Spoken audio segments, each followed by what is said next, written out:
இப்போ உங்களுக்கு வந்து இந்த வீடியோவில் காட்டுறது பார்த்தீங்கன்னு வச்சுங்களேன், எக்ஸசைஸ் சம்மில் ஒன்றுலேருந்து இந்த பேஜில் வந்து 1லேருந்து 6 கணக்கு வரைக்கும் இருக்கு.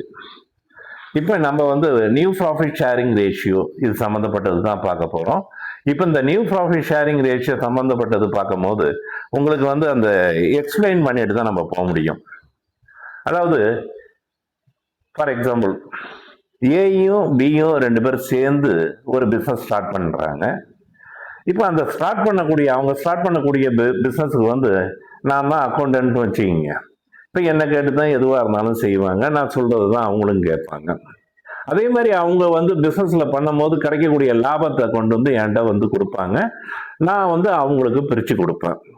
அது இல்லாமல் இப்போ வந்து நம்ம எடுக்கும் போது எக்ஸாம்பிள் சொல்கிறதுனால வந்து அமௌண்ட்டும் கொஞ்சமாக குறைச்சலாக சொல்கிறேன். அதே மாதிரி வந்து அவங்களுக்கு வந்து நான் பிரித்து கொடுக்கறதும் பார்த்தீங்கன்னா ஈக்குவலாக பிரித்து கொடுக்கறது தான் எக்ஸாம்பிள் வச்சுக்கிறேன். இப்போ ஏயும் பியும் ஏ வந்து ஒரு 10,000 ரூபா பணம் போடுறாரு, அதே மாதிரி பி ஒரு 10,000 ரூபா பணம் போட்டு ஆக மொத்தம் 20,000 ரூபா combine capital of A and B போட்டு பிஸ்னஸ் ஸ்டார்ட் பண்ணுறாங்க. பிஸ்னஸ் ஸ்டார்ட் பண்ணும் போது பிஸ்னஸ் நடந்துகிட்டு இருக்கு. இப்போ இந்த மாதம் ஃபுல்லாக அவங்க ஒர்க் பண்ணி ப்ராஃபிட் அமௌண்ட்டு ஏர்ன் பண்ணியிருக்காங்க. ஏர்ன் பண்ண அமௌண்ட்டை வந்து என்கிட்ட கொண்டு வந்து கொடுக்குறாங்க.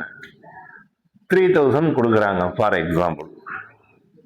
இந்த 3,000 கொடுத்த உடனே அந்த எண்ட் ஆஃப் மந்தில் நான் என்ன பண்ணுறேன், அவங்களுக்கு 2 பேருக்குமே சொல்லியே பிரித்து கொடுக்குறேன். நீங்கள் 2 பேருமே ஈக்குவல் பார்ட்னர், அதனால வந்து இந்த 3,000 ரூபாயை நீங்கள் 2 பேர் இருக்கிறதுனால 2ஆல் டிவைட் பண்ணனா உங்களுக்கு, அதாவது ஏ உனக்கு பொறுத்த வரைக்கும் 1,500 ரூபா பணம் வருது, 1,500. அண்ட் தென் பி உங்களுக்கு பொறுத்த வரைக்கும் 1,500. ஓகே, 2 பேரும் பிரித்து எடுத்துக்கோங்க அப்படின்னு சொல்லிட்டு அமௌண்ட்டை நானே பிரித்து கொடுத்துட்டேன். அப்போ ஏக்கு ஒரு 1,500 கொடுத்துட்டேன், பிக்கு ஒரு 1,500 கொடுத்துட்டேன். நாளையிலேருந்து அடுத்த மாதம் ஆரம்பிக்குது. அப்போ ஏயும் பியும் சொல்கிறாங்க, இந்த மாதிரி சார், இந்த மாதிரி என்னுடைய ஃப்ரெண்டு சி ஒருத்தர் இருக்காரு, அவரை வந்து இந்த பிஸ்னஸில் சேர்த்துக்கலான்னு சொல்லிட்டு நாங்கள் 2 பேரும் முடிவு பண்ணியிருக்கோம். அதனால் வந்து அடுத்த மாதம் வரும்போது நாங்கள் 3 பேர் வருவோம் சார், 3 பேருக்கும் வந்து சம்பாதிச்ச காசை கொண்டு வந்து கொடுக்குறோம், எங்களுக்கு அந்த லாபத்தில் வந்து எங்களுக்கு பிரித்து கொடுங்க அப்படின்னு சொல்கிறாங்க.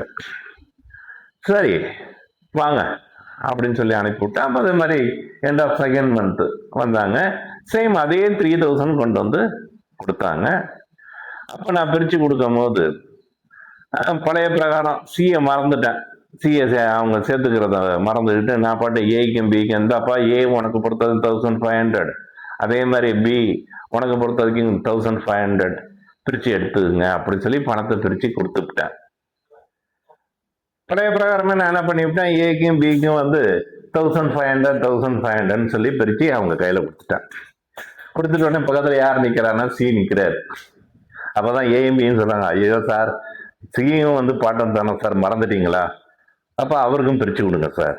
அப்போ நான் சொல்கிறேன், போன மாதம் வரைக்கும் பார்த்தீங்கன்னு வச்சிங்களேன் 3,000 ரூபா கொண்டு வந்து கொடுத்தீங்க, நீங்கள் 2 பார்ட்னர் தான் இருந்தீங்க, ஈக்குவல் பார்ட்னர், அதனால் 2ஆல் டிவைட் பண்ணேன். அதனால் உனக்கு ஒரு 1,500 உனக்கு ஒரு 1,500 அப்படின்னு சொல்லி கொடுத்துவிட்டேன். இப்போ இந்த மாதம் பொறுத்த வரைக்கும் அதே 3,000 ரூபா கொண்டு வந்து கொடுத்துருக்கீங்க, ஆனால் பார்ட்னர் பொறுத்த வரைக்கும் 2 பேர் கிடையாதா, ஆஹா 3 பேரா? அப்போ 3ஆல் டிவைட் பண்ணும் போது ஆளுக்கு 1,000 ரூபா 1,000 ரூபா சொல்லி வருது. அப்போ ஏக்கு 1,000 ரூபா, பிக்கு 1,000 ரூபா, சிக்கு 1,000 ரூபா. இப்போ வந்து உங்கள்கிட்ட வந்து நான் பிரித்து கொடுத்துட்டேன் தவறுதலா.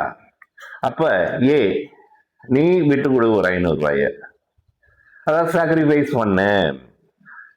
உடனே ஏ என்ன பண்றாரு, சாக்ரிஃபைஸ் பண்ணி ஒரு 500 ரூபாய் என்கிட்ட கொடுக்குறாரு. அதே மாதிரி பி சாக்ரிஃபைஸ் பண்ணி ஒரு 500 ரூபாய் கொடுக்குறாரு. இது 2த்தையும் சேர்த்து நான் யாருக்கு கொடுக்குறேன்னா நியூ பார்ட்னருக்கு கொடுத்துட்டேன். அப்ப போன மாசம் வரைக்கும் அவங்க 2 பேருக்கு 1,500 1,500 சொல்லி கிடைக்குது. இப்போ இந்த மாசம் பொறுத்த வரைக்கும் நியூ பார்ட்னர் சேர்த்ததுனால அவங்களுடைய அமௌண்ட் பொறுத்த வரைக்கும் பார்த்தீங்கன்னா தியாகம் பண்ற மாதிரி ஆகி போச்சு. எவ்வளவு அமௌண்ட் கிடைக்குதுன்னா 1,000 ரூபாய் மட்டும் தான் கிடைக்குது. அப்ப ஏ எவ்வளவு விட்டு கொடுத்தாரு, 500 ரூபாய் விட்டு கொடுத்தாரு. பி எவ்வளவு விட்டு கொடுத்தாரு, 500 ரூபாய். இவங்க 2 பேரும் விட்டு கொடுத்த அந்த 500 1,000 ரூபாய் தான் யாருடைய பங்கா போயிடுச்சு, ப்ராஃபிட் ஷேரிங்கா போயிடுச்சுன்னா சி உடைய ஷேரிங்கா போயிடுச்சு. இப்ப இவங்க விட்டு கொடுத்தது பொறுத்த வரைக்கும் என்னன்னா ஈக்குவல், அதனால அது வந்து ஈக்குவல் சாக்ரிஃபைஸ் இப்போ அதை பற்றி தான் இப்போ வந்து ஃபுல்லாகவே கணக்கு பார்க்க போகிறோம்.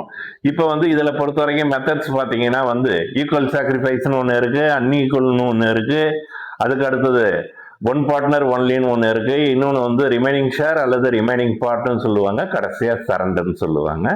இப்போ அதை தான் நம்ம எக்ஸ்பிளைன் பண்ண போகிறோம். இப்போ சொன்னது தான் நான் அப்படியே சொல்ல போகிறேன், திரும்ப சொல்ல போகிறேன், அதே அமௌண்ட்டை வச்சு தான் நான் சொல்ல போகிறேன். இப்போ பாருங்கள். இப்போ